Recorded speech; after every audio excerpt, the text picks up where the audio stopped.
আসসালামু আলাইকুম, কেমন আছেন সবাই? Welcome my another video. আশা করছি ভালো আছেন।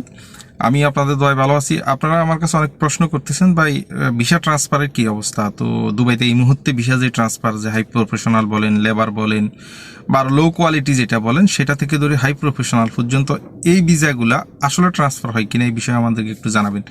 তো আজকে সেটি আমি আপনাদেরকে একদম ক্লিয়ার করব। যারা আমার চ্যানেলে জয়েন করছেন প্লিজ সাবস্ক্রাইব করে দিন, এবং যারা অন্যান্য প্ল্যাটফর্ম থেকে দেখছেন অবশ্যই ফলো করে দিবেন। দেখুন, লম্বা সময় ধরে কিন্তু ভিসা যে ট্রান্সফার সিস্টেমটা, এটা কিন্তু অনেকটা হজবরল অবস্থায় ছিল, যে কখনো হচ্ছে কখনো হচ্ছে না, কখনো এক কোম্পানি থেকে অন্য কোম্পানিতে ট্রান্সফার হওয়া যাচ্ছে না, কখনো দেখা গেছে যে আপনি ভিসা মেয়াদ শেষ হয়ে যাচ্ছে, আপনি রিনিউ করতে পারতেছেন না। এগুলো আসলে সাময়িক সমস্যা সব সময় লেগে থাকে। এটা দুবাইতে থাকে বা যারা দুবাইতে আছে তারা কিন্তু এই বিষয়গুলো জানে, যারা বাড়িতে বা দেশে আছে তারা কিন্তু এই বিষয় সম্বন্ধে জানে না।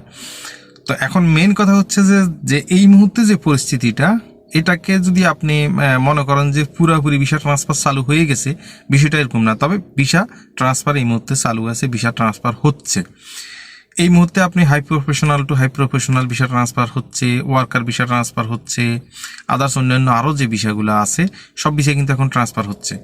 ট্রান্সফার সিস্টেমটা দেখুন, এই দেশে যে কোনো বিষয়ের উপরে একদম বড়ভাবে ডিক্লারেশন দিয়ে আসে না। যদিও আসে, সেটা বৈধ থেকে অবৈধ হওয়ার সুযোগ, কোনো যায় ঝামেলা ছাড়া এক্সিট নিয়ে যারা অবৈধ আছে বাড়ি চলে যাওয়ার সুযোগ, এই সুযোগগুলা বা ভিসা পুরোপুরি ওপেন করে দিছে, এই সুযোগগুলা বড় আকারে নিউজে আসে। আর যখন সবকিছু নর্মালে থাকে তখন কিন্তু এই যে ভিসা ট্রান্সফার, তারপরে হচ্ছে যে ভিসার ক্যান্সেল হওয়ার পর আবার ভিসা লাগানো, এই বিষয়গুলা খুব ভালোভাবে যে প্রচার হয় তা বলবো না। তবে এখন এই মুহূর্তে ভিসা ট্রান্সফার সেটি চালু আছে, সবাই ট্রান্সফার হচ্ছে, এবং সেটা গত এক সপ্তাহ বা 2 সপ্তাহ আগেও কিন্তু এত ক্লিয়ার ছিল না, যেটি এই মুহূর্তে একদম বরাবর চালু আছে। এবং চাইলে যারা ভিসা এই মুহূর্তে ক্যান্সেল করবেন বা যারা ট্রান্সফার হতে চাচ্ছেন, চাইলে কিন্তু খুব শর্টকাটে, যেহেতু হচ্ছে এই সময়টার ভিতরে, চাইলে আপনারা ট্রান্সফার হয়ে যেতে পারেন। দেখেন, এর আগে কিন্তু একবার এরকম সুযোগ দিছিল, দেওয়ার পরে কিন্তু হঠাৎ করে আবার বন্ধ হয়ে গেছিল। তো এই বন্ধটা না হয়ে যাওয়ার আগে আগে যারা যারা ভিসা ট্রান্সফার করতে চান, ভিসা ট্রান্সফার করে ফেলবেন। লম্বা সময় ধরে যারা আছে তারাও অনেক সময় আইনের যে মারপেচ আছে বা এই দেশের সরকার যে বিভিন্ন সময় বিভিন্ন সিস্টেমগুলো নিয়ে আসে, সেগুলো বুঝতে পারে না। তো যারা নতুন আছেন তারা পুরাতনের হেল্প নিয়ে যদি ট্রান্সফার হইতে চান, ট্রান্সফার হয়ে যান। বা কোনো ট্রাভেল এজেন্সিতে যারা একই ট্রাভেল এজেন্সির ভিতরে যারা টাইপিং করে, এদের সাথে গিয়ে কথা বলেন, বা যারা এক্সট্রাভাবে টাইপিং সেন্টার রাখছে তাদের সাথে গিয়ে কথা বলেন। কথা বলে খুব দ্রুত চাইলে আপনি ট্রান্সফার করে ফেলেন। যদি আবারও স্লো হয়ে যায় তখন কিন্তু আবার ফিসিয়ে যাবে, পাশাপাশি এই ফিসিয়ে যাওয়ার কারণে আপনি কিন্তু সমস্যায় পড়বেন।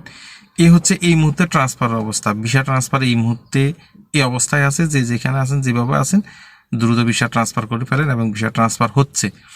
তো যদি আপনারা বুঝতে না পারেন, তাহলে আমি যেটা বলছি যে টাইপিং সেন্টারে গিয়ে কথা বলবেন। যারা ভিসা সংক্রান্ত কাজ করে এই ধরনের টাইপিং সেন্টারে গিয়ে কথা বলবেন, তারা আপনাকে ক্লিয়ার বুঝিয়ে দিবে। আর যদি এর ভিতরে বেশি বুঝতে অসুবিধা হয়, আমাকে মেসেজ করবেন। আমার লিঙ্ক আছে ডিসক্রিপশনে ফেসবুকে, সেখান থেকে মেসেঞ্জারে নক করবেন, আমি চেষ্টা করবো আপনাকে বুঝিয়ে দেওয়ার জন্য। তো আজকের মতো এই পর্যন্ত। ভালো থাকবেন, সুস্থ থাকবেন। অন্য কোনো ভিডিওতে দেখা হবে। আসসালামু আলাইকুম রহমতুল্লাহ ওয়া বারাকাতুহু।